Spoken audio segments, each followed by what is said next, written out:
Bismillahirrahmanirrahim. Assalamualaikum warahmatullahi wabarakatuh.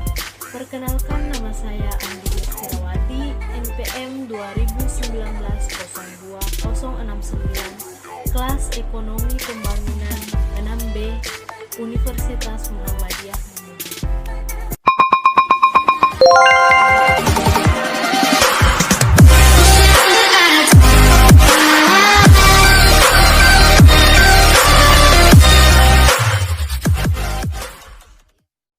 Yang akan dibahas dalam konsep dasar pembangunan yaitu pengertian pembangunan, prinsip-prinsip perencanaan, pembangunan berbasis masyarakat, dan pembangunan berkelanjutan. Ada 3 tema penting konsep perencanaan yang berpusat pada rakyat. Pertama, penekanan akan dukungan dan pembangunan usaha-usaha swadaya kaum miskin guna menangani kebutuhan-kebutuhan mereka. Yang kedua, kesadaran bahwa walaupun sektor modern merupakan sumber utama bagi pertumbuhan ekonomi yang konvensional, tetapi sektor tradisional menjadi sumber utama bagi kehidupan sebagian besar rumah tangga miskin. Yang ketiga, kebutuhan akan kelembagaan yang baru dalam usaha membangun kemampuan para penerima bantuan yang miskin demi pengelolaan yang produktif dan swadaya berdasarkan sumber-sumber daya lokal. Ciri-ciri sistem ekonomi tradisional: 1. Kegiatan ekonomi terikat pada adat istiadat. 2. Hubungan masyarakat bersifat kekeluargaan. 3. Tidak adanya pembagian kerja. 4. Tidak adanya pemisah antara rumah tangga konsumsi dan rumah tangga produksi.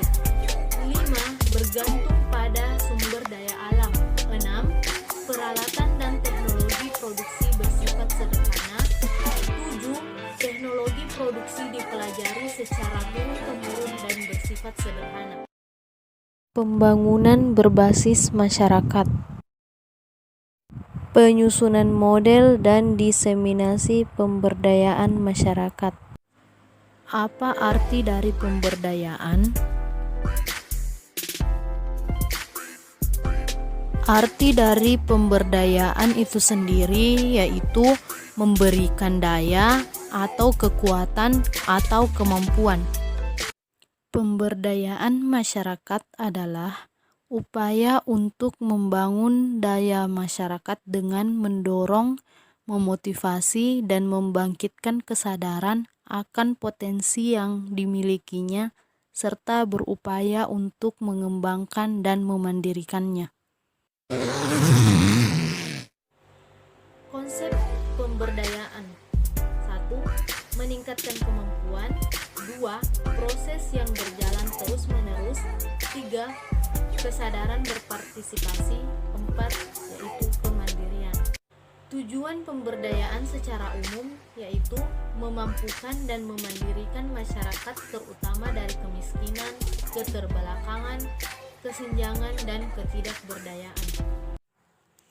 Tujuan pemberdayaan masyarakat: 1. Mewujudkan struktur perekonomian nasional yang seimbang, berkembang, dan berkeadilan. 2. Menumbuhkan dan mengembangkan kemampuan masyarakat yang tangguh dan mandiri.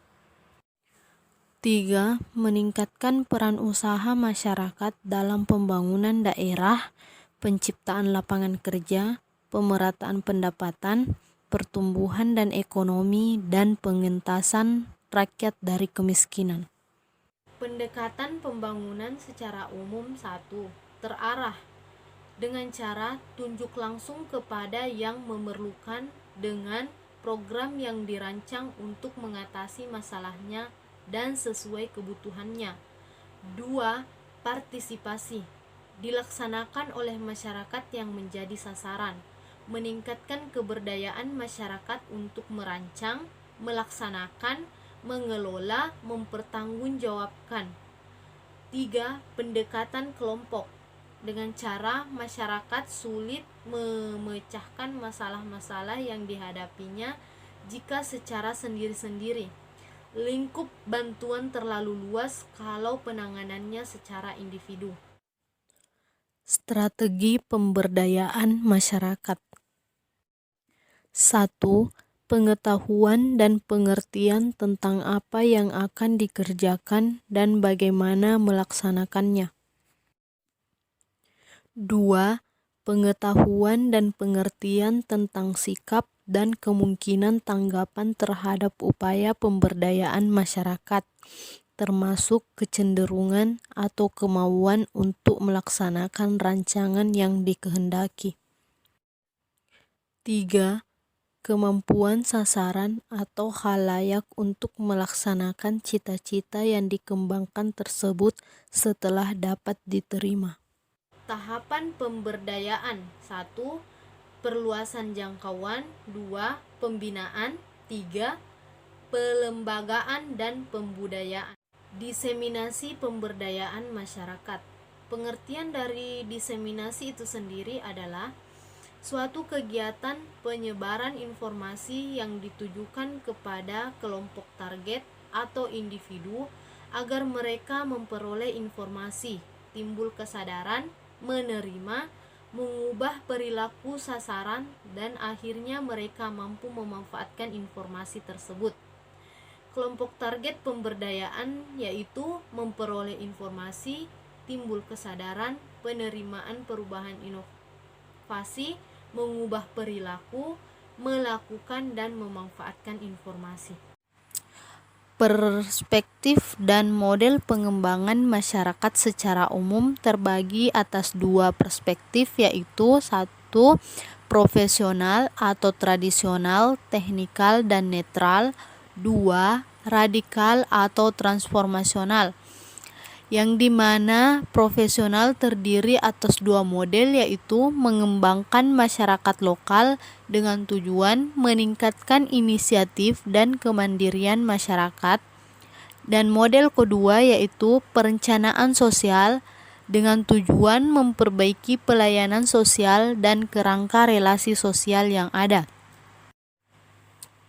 Perspektif kedua yaitu radikal atau transformasional dengan model aksi sosial dengan tujuan meningkatkan kesadaran dan inisiatif masyarakat. 2. Memberdayakan masyarakat guna mencari akar penyebab ketertindasan dan diskriminasi. Yang ketiga yaitu mengembangkan strategi dan membangun kerjasama dalam melakukan perubahan sosial. Model diseminasi terbagi atas 3, yaitu 1. Pertemuan langsung. 2. Media informasi informal. 3. Media informasi formal. Contoh dari pertemuan langsung adalah pertemuan bertingkat dan pertemuan antar kelompok masyarakat.